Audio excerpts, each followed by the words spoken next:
Like sir. आइए please. Good morning, sir. Good morning, ma'am. Good morning, please take your seat. Thank you, sir.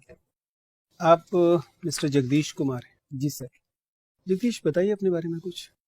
Sir मैं जगदीश कुमार राजस्थान के जालोर जिले से आया हूँ। सर मैंने अपनी स्कूली शिक्षा आलोक पब्लिक स्कूल भीनमाल से प्राप्त की है। ग्रेजुएशन जयनारायण व्यास यूनिवर्सिटी जोधपुर से बीए ऑनर्स में सर मैंने किया। 2014 में मैंने पोस्ट ग्रेजुएशन हिस्ट्री से ही सर किया है। 2014 में ही सर मेरा पोस्ट ग्रेजुएशन के साथ में ही नेट जेआरएफ हो गया था। 2015 की सीएपीएफ में सर मेरी ऑल इंडिया 177th रैंक आई थी। और सर जालोरी ढोल बजाना और हॉर्टिकल्चर मेरी हॉबी है। और अभी सर मैं सिविल सर्विसेज की प्रिपरेशन कर रहा हूँ। अभी तो आपने कहा कि आपका चयन हो गया था। यस सर, लेकिन सर मैंने ज्वाइन नहीं किया सीएपीएफ। क्यों? सर मुझे लगा कि मैं अपनी जो मेरा एक ड्रीम है सिविल सर्वेंट बनना, उसको सर उसके साथ में जस्टिफिकेशन नहीं कर पाऊंगा, तैयारी कंटिन्यू नहीं कर पाऊंगा, तो सर मैंने उसका रिजाइन दे दिया। सर आपने कब रिजाइन दिया है? सर मैंने ट्रेनिंग से पहले ही रिजाइन दे दिया था। और ऐसा करने की वजह ये थी कि आपको लगता है कि सिविल सर्विसेज ही आप करना चाहते थे? जी सर, मेरा ड्रीम है सर सिविल सर्वेंट बनना। अगर मान लीजिए आपका सिविल सर्विसेज में चयन नहीं होता, तब आप क्या करेंगे? सर मैं एकेडमिक्स में कैरियर बनाना चाहूंगा। एमफिल पीएचडी कर रहे हैं? सर पीएचडी मैंने भी ज्वाइन नहीं किया। एमफिल कर चुके हैं? सॉरी सर, नहीं किया मैंने ज्वाइन। आपने तो 2014 में एमए कर लिया था, एकेडमिक्स के लायक तो आप बचे नहीं। आप सर इस बीच में तो कोई रिसर्च पेपर वगैरह ना पढ़ रहे होंगे, ना पब्लिश हो रहे होंगे। सर मेरा अभी प्राथमिक गोल है सर कि मैं सिविल सर्विस की प्रिपरेशन 100% के साथ में अपना एफर्ट लगाऊं। सर उसके बाद में भी अनफॉर्चुनेटली मेरा सिलेक्शन नहीं होता है, तो मैं सर एकेडमिक्स में अपना कैरियर बनाना चाहूंगा। चलिए, आप मूलतः राजस्थान से आते हैं? जी सर। जालौर से? जी सर। बताइए इस जिले के विषय में इसकी क्या प्रमुख विशेषताएं हैं और क्या समस्याएं हैं इस जिले की? सर जालोर राजस्थान के सदर्न वेस्टर्न पार्ट में एक अवस्थित जिला है। सर इसकी प्रमुख विशेषता है सर ये मछली के आकार का है। सर दूसरा है कि यहाँ पे पूरे वर्ल्ड का 40% इसबगोल सीलियम हस्क पाया जाता है सर, जो एक मेडिसिनल यूज में आने वाला पौधा है। सर जालोर को ग्रेनाइट सिटी भी कहा जाता है, जहाँ पे वर्ल्ड क्लास ग्रेनाइट पाया जाता है। और सर कच्छ के रण का कुछ पार्ट जालोर में है। सर वहाँ पे एक सुंदा माता का फेमस टेम्पल है, जहाँ पे राजस्थान का प्रथम रोपवे चलाया गया है। सर कुछ चैलेंजेस भी है जालोर के विषय में। चैलेंजेस में सर सबसे पहले है कि वर्तमान में वो ड्रग्स ट्रैफिकिंग और इलीगल लिकर का सर एक ट्रांजिट पॉइंट बन गया है, जिसमें गुजरात में हरियाणा से आने वाली शराब गुजरात में ट्रांजिट की जाती है। सर पूरे राजस्थान का लोवेस्ट फीमेल लिटरेसी वाला डिस्ट्रिक्ट है। सर सिलिकोसिस और फ्लोरोसिस की समस्या बहुत ज्यादा है। ग्रेनाइट इंडस्ट्रीज की वजह से सिलिकोसिस हो जाते हैं, और जो श्रमिक वहाँ पे काम करते हैं उनकी सर जो फेफड़े हैं वो कमजोर हो जाते हैं। और सर ऑल ओवर देखा जाए तो कृषि और औद्योगिक दृष्टि से भी जालोर पिछड़ा क्षेत्र है। आपने सिलिकोसिस की बात की और उसकी वजह यह है कि वहाँ पे विशेष खनिज मिलते हैं, जिन खनिज की वजह से ऐसा होता है। ये पूरे भारत की समस्या है कि जिस जगह पर अगर किसी जगह पर खनिज प्राप्त होते हैं जी सर, तो वे खनिज लाभ तो देश के दूसरे हिस्से को देते हैं, और उससे होने वाली हानियां इतनी अधिक होती हैं जो केवल उस हिस्से को सहनी पड़ती है। आपको नहीं लगता कि जिस इलाके से जो भी खनिज मिल रहे हैं उनका उससे मिलने वाली आय का एक बड़ा हिस्सा, बहुत नाममात्र नहीं, एक बड़ा हिस्सा उसी इलाके पर व्यय किया जाना चाहिए ताकि कोई लाभ भी हो? अब तो केवल हानि उस क्षेत्र को होती है। पूरे उड़ीसा की स्थिति ये है, पूरे आप बता रहे हैं राजस्थान में भी ये स्थिति है, अन्य जगहों पर भी हम देखते हैं, झारखंड में भी यही होता है, छत्तीसगढ़ में भी यही होता है। सर वर्तमान सरकार ने इसके लिए डिस्ट्रिक्ट मिनरल फाउंडेशन की स्थापना की है, और सर इसके लिए जो परियोजनाएं चलाई जा रही है, जिस उत्खनन परियोजना है, उसके लिए सबसे पहले सर उनका सोशल इम्पैक्ट असेसमेंट किया जाना चाहिए और एनवायरमेंट इम्पैक्ट असेसमेंट किया जाना चाहिए। सर इसके अलावा जो छोटे छोटे जो एलाइड एक्टिविटीज है उस खनन की, उसमें सर लोकल लोगों को जॉब देना चाहिए और उनका स्किल डेवलपमेंट किया जाना चाहिए। साथ ही जो काम कर रहे हैं श्रमिक, उनके लिए सर लेटेस्ट टेक्नोलॉजी वाले मास्क प्रोवाइड किए जाने चाहिए और उन्हें हेल्थ फैसिलिटीज दी जानी चाहिए। रूटीन चेकअप उनका होना चाहिए, और यदि सर कोई मेडिकल इमरजेंसी है तो उनको पूरी सहायता दी जानी चाहिए, जिससे सर उन वहाँ के लोगों का स्वास्थ्य और सामाजिक दशा में सुधार हो सके। Thank you. जगदीश जी, जब आपने सेंट्रल आर्म पुलिस फोर्सेस के लिए अप्लाई किया तो आपके सर्विस प्रेफरेंस क्या थे? सर मेरी CISF भरा था मैंने, BSF सेकंड था, SSB थर्ड था, आईटीबीपी सर 4 था और मैंने सीआरपीएफ को लास्ट प्रेफरेंस दिया तो आपने उस एग्जाम को एक ट्रायल एग्जाम के रूप में लिया क्योंकि फाइनली आप बनना चाहते थे सिविल सर्वेंट, यस लेकिन आपको लगा कि यूपीएससी एग्जाम कंडक्ट करा रही है तो मुझे एक फर्स्ट हैंड एक्सपीरियंस मिल जाएगा कि किस तरह से एग्जाम दिया जाता है। आप सीरियस नहीं थे उस करियर को लेकर? जी बिल्कुल नहीं सर, ऐसा नहीं था सर। उस ड्यूरेशन में मेरे को सर एक जॉब की जरूरत थी और उससे उसी ड्यूरेशन में सर मेरा फर्स्ट इंटरव्यू हो गया था सिविल सर्विसेज का। तो सर मुझे लगा कि मैं यदि और बेहतर प्रयास कर सकता हूँ तो सर सिविल सर्वेंट बन सकता हूँ, क्योंकि सर ट्रेनिंग आने में 1 साल और डिले हो गया और इस ड्यूरेशन में मेरा सेकंड इंटरव्यू भी हो चुका था यूपीएससी का। मतलब उस पर्टिकुलर पॉइंट ऑफ टाइम पे आप फिकल माइंडेड एस्पिरेंट थे जिसको एक जॉब की रिक्वायरमेंट थी, फिर आप कन्विंस्ड हो गए कि मेरा सिविल सर्विसेज में भी हो जाएगा, बेहतर ऑप्शन है आपके लिए। तो आप कैसे कंपेयर करते हैं सेंट्रल आर्म पुलिस फोर्सेस को और सिविल सर्विसेज को, कैसे कंपेयर करते हैं? वो इंफीरियर सर्विस है सिविल सर्विसेज की तुलना में, आप ये सजेस्ट कर रहे हैं? जी सर बिल्कुल नहीं, दोनों ही राष्ट्र निर्माण और सर राष्ट्र सेवा के लिए बहुत बेहतर प्लेटफॉर्म प्रोवाइड करवाते हैं। लेकिन सर सिविल सर्वेंट मुझे लगता है कि वो एक बेहतर प्लेटफॉर्म है और सर उससे ज्यादा वाइडर अपॉर्चुनिटीज वहां पे है। Sir people to people direct connectivities है, पॉलिसी मेकिंग और पॉलिसी इंप्लीमेंटेशन में सर सिविल सर्वेंट का बहुत इंपॉर्टेंट रोल होता है। और सर मुझे लगता है कि अल्टीमेट यदि मैं असिस्टेंट कमांडेंट बनता तब भी उसका डीजी सर नहीं बन पाता, यदि मैं जो इसमें बहुत मेजर रिफॉर्म करने।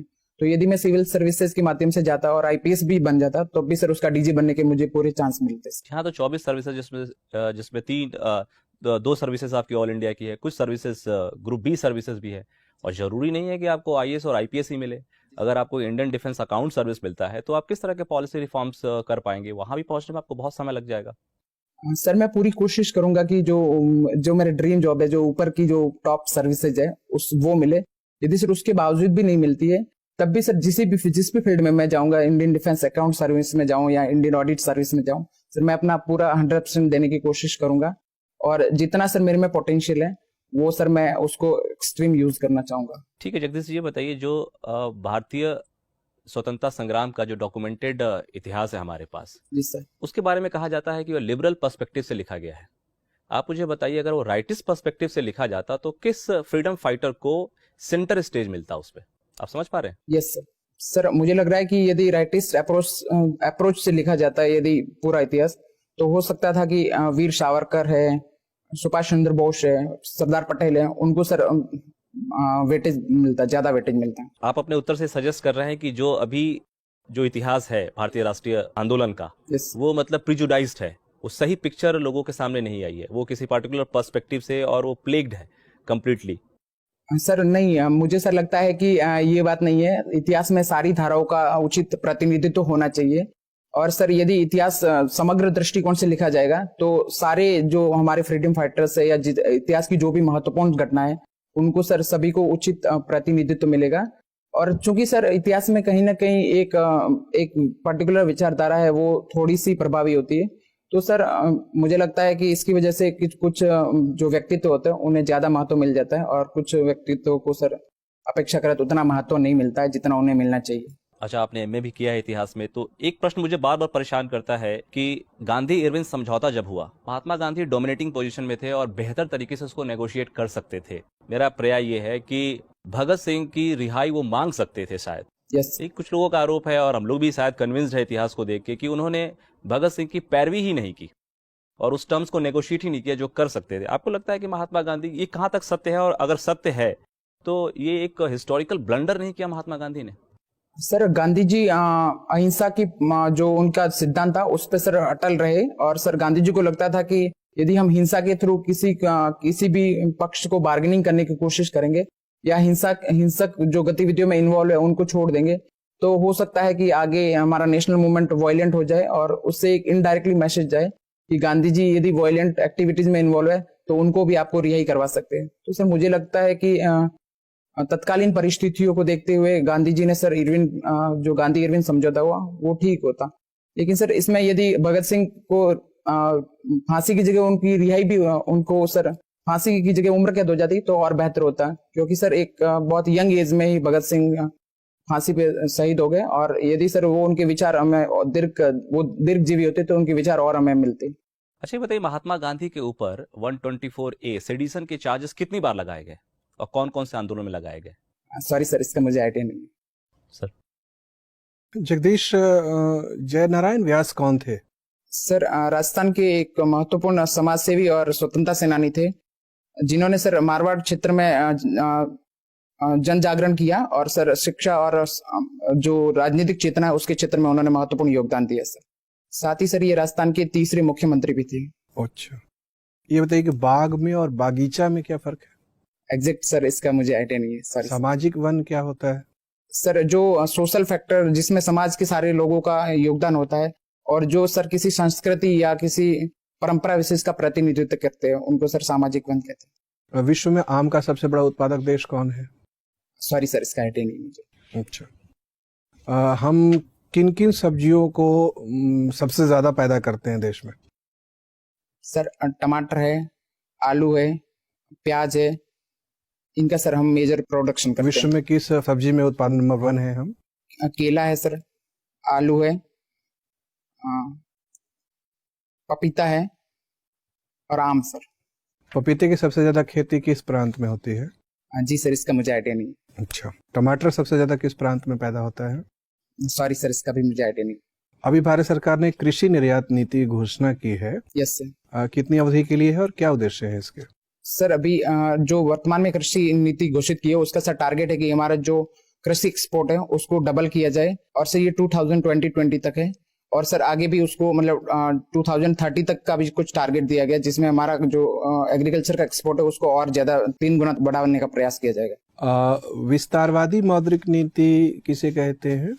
सर जब आरबीआई द्वारा repo rate, reverse repo rate और बैंक दर को सर जब रिलीज किया जाता है तो सर ज्यादा पैसा बैंक के पास आता है, उसकी वजह से सर लोग ज्यादा पैसा लेते हैं और सर उसके कारण हमारे उपभोक्ता के पास पैसे ज्यादा आता है और वो खर्च करने की ज्यादा क्षमता रखते हैं। इसको सर विस्तारवादी मौद्रिक नीति। अभी नई बजट व्यवस्था में सरकार ने कर की दरों का इस तरह से इंतजाम किया है, व्यवस्था की है कि जिसकी आमदनी 5 लाख होगी उस पर 1 भी रुपये का कर नहीं लगेगा। जी सर। लेकिन जैसे उसकी आमदनी 5 लाख से ऊपर चली जाएगी उसके ऊपर 20% की दर से टैक्स लगेगा। Yes sir. क्या आपको लगता है कि दरों की ये व्यवस्था कर कानून के अनुपालन में मदद करेगी? हाँ जी सर, मुझे लगता है कि सर इसमें जो वर्तमान सरकार ने जो रिबेट दी है 5 लाख तक के निम्न वर्ग मध्यम वर्ग के उपभोक्ताओं को, तो सर उससे एक तो सर जो इनकम टैक्स फाइल रिटर्न करने वाले हैं उनकी सर संख्या बढ़ेगी और सर लेकिन एक एस्पेक्ट ये है कि यदि 5 लाख से जैसे ही हम 5 लाख 1 रुपया हो जाएगा तो सर उन पर टैक्स 20% लगेगा, तो सर बेहतर होता है इसके बीच का एक और स्लैब बना दिया जाता है। ठीक है, टोडरमल की राजस्व व्यवस्था से उनके चिंतन के बारे में क्या पता लगता है? सर इससे ये पता चलता है कि जो टोडरमल थे वो एक सर बेहतर आर्थिक विशेषज्ञ थे और सर वो राज्य की अर्थव्यवस्था को लेके और उसकी जो भू राजस्व प्रणाली थी उसको लेके सर उनका सर उसमें बहुत महत्वपूर्ण योगदान था। क्या व्यवस्था थी, जरा संक्षेप में समझाएं। सर आईने 10 साल उनकी जो व्यवस्था थी उसमें जो लास्ट 10 साल का था उसका एवरेज लेके सर भू राजस्व वसूल करने की उसमें नीति थी सर। आजकल के मौसम विज्ञान को ध्यान रखते हुए ये 10 वर्ष की अवधि क्या युक्ति संगत थी, अगर आज के हम ज्ञान का उपयोग करके समझने की कोशिश करें? सर वर्तमान में जलवायु परिवर्तन की वजह से और सूखा और अतिवृष्टि या अनावृष्टि या ओलावृष्टि की वजह से सर फ्लक्चुएशन होता रहता है कृषि उत्पादन में, तो सर मुझे लग रहा है कि वर्तमान में 5 साल का जो एवरेज है वो ठीक रहता। तत्कालीन परिस्थितियों में सर वो समय उचित रहा होगा। राजस्थान के स्थानीय स्थितियों का औसत निकाल के, जो कि एक सूखाग्रस्त इलाका है, गंगा यमुना दोआब के सिंचित इलाके में, वर्षायुक्त इलाके में एवरेज लागू करना क्या व्यवहार परक था? सर तत्कालीन परिस्थितियों में उनके पास कोई डेटा कलेक्शन या सैटेलाइट से इमेज लेने वाली या सर और मॉडर्न टेक्नोलॉजी नहीं थी, तो सर उन्होंने उसके अनुसार एक मोटा मोटा आइडिया लगाया होगा और सर गंगा यमुना दोआब में सर ज्यादा फ्लक्चुएशन वहां पे नहीं आता है कृषि उत्पादन में, क्योंकि सर वो सिंचित क्षेत्र था उसी टाइम से, तो सर मुझे लग रहा है कि वो उचित ही उन्होंने उचित नीति से 10 साल की जो टाइम पीरियड था वो उचित रहा होगा। अभी भारत के वित्त मंत्री कौन है? सर कार्यवाहक वित्त मंत्री श्री पीयूष गोयल सर है और सर जो ओरिजिनल वित्त मंत्री है वो सर अरुण जेटली जी है। ठीक। जगदीश जी सर। जगदीश, हॉर्टिकल्चर आपकी हॉबी है? Yes sir. ये स्टेम कटिंग, स्टेम लेयरिंग और ग्राफ्टिंग, क्या अंतर है? सर इसका एग्जैक्ट अंतर मैं सर नहीं देख पाया, सॉरी सर। ओके। कलम लगाना किसे कहते हैं? सर एक पौधे की एक डाली पे सर उसके चारों ओर लेयर लगा दी जाती है सर उसमें जिसकी वजह से उसमें जड़ें विकसित हो जाती है और बाद में सर उसको काट के अलग कर दिया जाता है सर। किस तरह के पौधे में करते हैं हम ये? सर बेसिकली जो फलदार पौधे जैसे नींबू का है, सेब का है, इसमें सर करते हैं। ओके। खाद्य जीएम क्रॉप यस सर। के बारे में आपका क्या कहना है? भारत में अपना लेना चाहिए इसे? सर इस पे एक व्यापक सहमति बनाने से पहले किसान जो हितधारक समूह है, किसान है, वैज्ञानिक है, सामाजिक चिंतक है, राजनीतिक विशेषज्ञ है, उनको सर इसमें शामिल करके सर्वसहमति बनानी चाहिए। एक सर निष्पक्ष कमेटी होनी चाहिए जो कौन सी कमेटी है अभी इसके लिए? किस कमेटी के द्वारा इसका अनुपालन किया जाता है? जेनेटिक इंजीनियरिंग अप्रूवल कमेटी से। किस मिनिस्ट्री के अंतर्गत है ये? पर्यावरण मंत्रालय के अंतर्गत। ओके। भारत में कोई जीएम क्रॉप उगा रहे हैं हम यस अभी? सर। बताइए कौन सा? जीएम कपास सर उगाते हैं। कुछ दिन पहले जीएम मस्टर्ड, जीएम सरसों भी चर्चे में था। Yes sir. उसकी क्या स्थिति है? सर उस पर सुप्रीम कोर्ट ने बैन लगा दिया है और सर चूंकि सरसों खाद्य तेल के रूप में यूज होता है तो उसके जो तथाकथित जो दुष्परिणाम है उनको लेके सर विशेषज्ञों में आम राय नहीं बन पा रही है और कुछ सामाजिक संगठनों ने सर आरटीआई लगा दी थी। इसकी वजह से सर उस पर बैन लगा दिया है और मुझे लगता है कि सर यदि उसके जो तथाकथित नेगेटिव एस्पेक्ट है उसको प्रॉपर एड्रेस किया जाए तो सर जीएम सरसों हमारी खाद्य सुरक्षा के लिए बेहतर होगा। ओके। कहाँ बनाया गया था जीएम सरसों को? सर दिल्ली यूनिवर्सिटी में। दिल्ली यूनिवर्सिटी। राजस्थान की एक समस्या है मरुस्थलीकरण। Yes sir. उसको रोकने के क्या प्रयास किए जाते हैं? सर मरुस्थलीकरण एक सतत आगे बढ़ने वाली प्रक्रिया है। उसके लिए सर हमें जो चारागाह विकसित कर देना चाहिए जिससे रेत स्ट्रांग हो जाए। सर एक ग्रीन बेल्ट बना दिया जाना चाहिए। कृषि और सिंचाई क्षेत्र का विकास किया जाना चाहिए। सर अनियंत्रित जो पशुपालन और चराई है उसको प्रतिबंधित किया जाना चाहिए। तो हॉर्टिकल्चर से ही खास किस्म के पेड़ पौधे का भी इस्तेमाल किया जा रहा है डेजर्टिफिकेशन जहां हो रहे हैं। Yes sir. उस जगह पे पता है कौन सा पेड़ इस्तेमाल कर रहे हैं? सर खिजड़ी और रोहिड़ा इसके लिए यूजफुल होता है और एक सेवन घास आती है वो उससे सर वो बहुत फैल जाती है तो इसकी वजह से मिट्टी को पकड़ में रखती है और उसका विस्तार नहीं होता। चलिए एक स्थिति लेते हैं। मान लीजिए कि आप एक आईएएस ऑफिसर हैं। Yes sir. और आपके अधीनस्थ कुछ कर्मचारी हैं। 2 लोग हैं जिनके साथ आपको काम करना है। 2 दिनों का ही काम है, बहुत इंपॉर्टेंट है। उसमें से एक अधिकारी ईमानदार है लेकिन कार्य दक्षता बहुत अच्छी नहीं है। दूसरा अधिकारी ईमानदार तो नहीं है लेकिन बहुत कार्यकुशल है। शॉर्ट टर्म काम है, 2 दिनों के ही काम है, तो किसको चुनेंगे आप? सर मैं ईमानदार व्यक्ति को सुनना पसंद करूंगा। लेकिन कार्य दक्षता तो है नहीं, वो तो 2 दिन में काम पूरा ही नहीं कर पाएगा। सर मैं भी उस कार्य में पूरी तरह से इन्वॉल्व हो जाऊंगा और ओवर टाइम काम करना पसंद करूंगा। और सर मैं अपने उच्चस्थ अधिकारियों को कहूंगा कि सर इसमें आप मुझे एक 2 दिन की एक्स्ट्रा रिलीफ दे दे तो और बेहतर होगा क्योंकि सर प्रशासन में ईमानदारी बहुत अपना इम्पोर्टेंट रखती है और सर इसका एक दीर्घकालिक इम्पैक्ट पड़ेगा। जेट्रोपा या रतनजोत की खेती होती है राजस्थान में? Yes sir. किस स्तर पे की जाती है और क्या उसके कारण है? सर भीलवाड़ा, बीकानेर, गंगानगर उस एरिया में इसकी सर मेजर खेती होती है जो शुष्क और पथरीला मरुस्थलीय एरिया है। सर इसका बायोडीजल बनाया जाता है। बायोडीजल बना रहे हैं हम, ये यूज कर रहे हैं भारत में? Yes sir. कहाँ पे, कहीं आपने देखा बायोडीजल बिकते हुए? सर मैंने देखा नहीं लेकिन सर यूज होता है, ये मुझे थोड़ा आइडिया है। अच्छा। और बायो इथेनॉल कैसे बनाते हैं? सर गन्ना, मैं श्योर नहीं हूँ सर, यदि आप कहे तो गैस कर सकते। हाँ बताइए। सर गन्ना की बाद में बची हुई जो अवशेष होते हैं उससे सर बायो इथेनॉल बनाया जाता है। एक टर्म आया था बायो टॉयलेट। यस। वो बायो टॉयलेट क्या है? सर ये सर बेसिकली रेलवे का कंसेप्ट है जिसमें सर टॉयलेट्स में कुछ ऐसे बैक्टीरिया छोड़े जाते हैं जो मानव मल होता है उसको सर उसमें कंज्यूम कर देते हैं बिना हानिकारक पदार्थों में। और किस उद्देश्य से इसको लगाया गया है? स्वच्छता सर, स्वच्छता की पटरियों पर से गंदगी ना फैले और जो हमारा स्वच्छ भारत मिशन है वो सक्सेसफुल हो सके। ठीक। जगदीश, फरवरी में ही ईरान के इस्लामिक रेवोल्यूशन के 40 साल पूरे होते हैं। जी मैम। क्या वजह थी ये रेवोल्यूशन होने का ईरान में?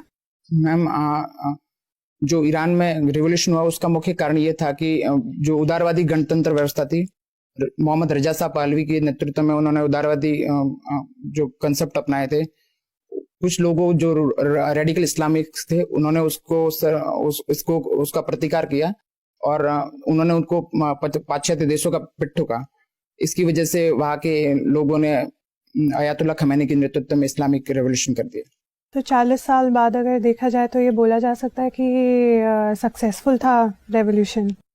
जी मैम, वर्तमान की जो ईरान की परिस्थितियां है वो पूरे विश्व से अलग थलग लगातार पड़ता जा रहा है। जो उसकी ईरान डील है 5 राष्ट्रों के साथ में, तो उसकी वजह से कहा जा सकता है कि वो रेवोल्यूशन सक्सेसफुल नहीं रहा। ठीक है। और अशगाबाद अग्रीमेंट है एक, क्या इंडिया उसका हिस्सेदार है, मेंबर है उसका? जी मैम, ये इंडिया उसका हिस्सेदार है। ठीक है। क्या वजह रही कि इंडिया इसको ज्वाइन करना चाहता था? क्या फायदे होंगे इंडिया को इसको ज्वाइन करने के? जो मिडिल एशिया के कंट्रीज है उनमें भारत की कनेक्टिविटी बढ़ेगी, और वो चूंकि खनिज संसाधनों की दृष्टिकोण से महत्वपूर्ण क्षेत्र है, तो इससे भारत की आर्थिक सुरक्षा पे इसका पॉजिटिव प्रभाव पड़ेगा। ठीक है। एंजल टैक्स क्या होता है जगदीश? स्टार्टअप पे लगाने वाला टैक्स है। जब स्टार्टअप शेयर जारी करते हैं तो वो वास्तविक मूल्य होता है उससे ज्यादा पे उसको जारी करते हैं। तो सेबी को लगता है कि जो वास्तविक मूल्य और जो उन्होंने जिस दर पे शेयर जारी किए है उसके बीच का जो है उसको लाभ कंसीडर किया जाता है, और उस पर 30% के हिसाब से टैक्स लगाया। ठीक है। सिक्किम में अभी यूनिवर्सल बेसिक इनकम शुरू करना चाह रहे हैं। अगर ये भारत पे पूरे भारत में दिया जाता है तो क्या इसके चैलेंजेस रहेंगे? सबसे पहले तो हमारा जो राजकोषीय घाटा है वो बढ़ जाएगा। दूसरा एक इसका सोशल एस्पेक्ट होगा कि सर इसकी वजह से कुछ लोग काम करना बंद कर देंगे कि उनको लगता है कि उनकी इनकम तो फिक्स है, तो उनमें अकर्मण्यता फैल सकती है और इन्फ्लेशन भी बढ़ने के चांस रहेंगे। ठीक है। और प्रॉम्प्ट करेक्टिव एक्शन क्या होता है, पीसीए जिसको बोलते हैं? मैं मुझे इसका एग्जैक्ट आइडिया नहीं है। ठीक है। और स्वदेश दर्शन स्कीम, जी उसके बारे में आपको आइडिया है? जी बिल्कुल एग्जैक्ट आइडिया नहीं है मैम, थोड़ा बहुत। अच्छा, राजस्थान में है या नहीं एक चुना शहर? जी आइडिया नहीं है। ठीक है। इसके अलावा अगर देखा जाए तो नागालैंड में अभी आफ्सपा लगाया गया है। जी बात ये हो रही है कि सभी जगह से हटाया जाना चाहिए और हम एक नई जगह पे लगा रहे हैं। क्या ऐसा होना चाहिए आपके मुताबिक या नहीं? आफ्सपा हटा देनी चाहिए? मैम, आफ्सपा हटाने से पहले आर्मी और वहाँ की जो पैरामिलिट्री फोर्स है उनसे कंसल्ट करना चाहिए, और यदि कोई परिस्थिति ऐसी है कि जो हमारी आंतरिक सुरक्षा पर थ्रेट उत्पन्न हो सकती है तो आफ्सपा को यथास्थिति बनाए रखी जानी चाहिए। और यदि हटाने से पहले वहाँ पे शांति व्यवस्था है तो हमें उसे क्रमिक रूप से हटाना चाहिए, न कि एकदम उसको हटा दिया जाना चाहिए। ठीक है। और इजराइल और यूएस ने अभी हाल ही में यूनेस्को को छोड़ा है, क्यों, किस वजह से? मैम, यूनेस्को में फिलिस्तीन को पर्यवेक्षक राष्ट्र का दर्जा दिया गया था, इसलिए उन्होंने उसको छोड़ दिया। इंडिया की क्या पॉलिसी है इजराइल और पैलेस्तीन की तरफ? द्विराष्ट्र सिद्धांत पे भारत का स्टैंड है, और भारत चाहता है कि शांतिपूर्ण सौहार्दपूर्ण तरीके से दोनों राष्ट्र बन जाए तो वो पूरे विश्व के लिए बेहतर होगा। अच्छा। और अभी लद्दाख को डिविजनल स्टेटस दिया गया है। जी। क्यों दिया गया है? मैम, लद्दाख रिमोट एरिया में है और उनको जम्मू या कश्मीर डिवीजन में आने में बहुत टाइम लगता है, तो वहाँ के लोगों का सामाजिक, आर्थिक और राजनीतिक विकास हो सके इसलिए लद्दाख को एक 3rd डिवीजन का दर्जा दिया गया है। ठीक है। और अगर देखा जाए तो अभी इंडिया ने रोहिंग्या जो रेफ्यूजी थे इंडिया में उनको वापस भेजा है म्यांमार। जी। वहाँ भेजा है जहाँ पे उन पे ऑलरेडी अत्याचार हो रहे हैं। क्या इंडिया को ऐसा करना चाहिए था? मैम, बेहतर होता यदि भारत उनको डिपोर्ट करने से पहले वहाँ के लोगों से, वहाँ की सरकार से वार्ता करता, और यदि जब तक वहाँ पे परिस्थिति सामान्य नहीं हो जाती तब तक यदि हम उनको मानवता के आधार पर यहाँ पे शरण देते तो मुझे लग रहा है कि ये बेहतर होता है। ठीक है सर। जगदीश जी सर, आपको ग्रेजुएशन में गोल्ड मेडल मिला है, ये सही में गोल्ड का होता है, ऐसे ही कह देते हैं गोल्ड मेडल? सर अभी तक मुझे मिला नहीं है वो। बताइए, ये स्वर्ण पदक गोल्ड का क्या केमिकल सिंबल है? सॉरी सर, आइडिया नहीं मालूम। भारत में गोल्ड का सोर्स क्या है? सर, कोलार की खाने कर्नाटका में। क्या उनसे भारत की मांग पूरी हो जाती है? जी सर, नहीं, भारत इसका बहुत बड़ा इम्पोर्टर है सर। बहुत बड़ा इम्पोर्टर। यस। जगदीश नाम है आपका? जी सर। ये जो आरती होती है जगदीश वाली, जी सर। जरा एक दो पंक्ति सुनाइए। ओम जय जगदीश हरे, स्वामी जय जगदीश कौन किस हरे। देव की आरती है? सर मुझे उसका आइडिया नहीं है सर। आपको अपने नाम की, आप किस देव के नाम से आपने नाम लिया है, इसका परिचय नहीं है? जी सर, जगदीश का मतलब सर भगवान विष्णु से होता है, लेकिन ये आरती एग्जैक्ट किसकी है, क्योंकि सर मैं सर जनरली आरती को मतलब नहीं बजाता हूँ सर। और हमारी माइथोलॉजी में जो विष्णु और शिव को लेकर टकराव देखने को मिलती है, इसकी मुख्य वजह क्या है? हम देखते हैं कि लगभग जब तक संस्कृत पीरियड रहता है शिव आराध्य हैं और उसके बाद विष्णु हो जाते हैं, ऐसा क्यों? सर भगवान विष्णु को हमारे जो सृष्टि है उसका उद्भवकारी माना गया है, और भगवान विष्णु को, भगवान शिव को सर उनका संहारक माना। लेकिन लगभग सारे संस्कृत साहित्य में तो इंद्र देवता हैं, जिस फिर ये विष्णु अचानक कैसे टपक पड़ते हैं? सर ये उत्तर वैदिक काल में सर जो देवता था उनका भी कंसेप्ट सर चेंज हुआ, और उससे पहले इंद्र महान थे, उसके बाद में उत्तर वैदिक काल में सर भगवान विष्णु महान हो गए, जिन्हें प्रजापति कहा गया। ऐसा क्यों हुआ होगा आपके अनुसार? सर तत्कालीन सामाजिक राजनीतिक परिस्थिति ऐसी थी कि उनको सर जो पहले समतामूलक समाज रहा था, उसके बाद उत्तर वैदिक काल में राजनीतिक विभाजन हो गया और उन्हें किसी एक भगवान को सर्वश्रेष्ठ बना। आपका क्या अनुमान है? फिर इस क्रम में आगे चलेंगे तो अगला कौन सा देवता होगा जो प्राथमिकता पाएगा और अब जो देवता है वो पार्श्व में चला जाएगा? सर मुझे लग रहा है भगवान शिव फिर से वापस आएंगे। Yes sir. ठीक है जगदीश, आपसे बात करके अच्छा लगा, आप जा सकते। Thank you sir. Thank you ma'am.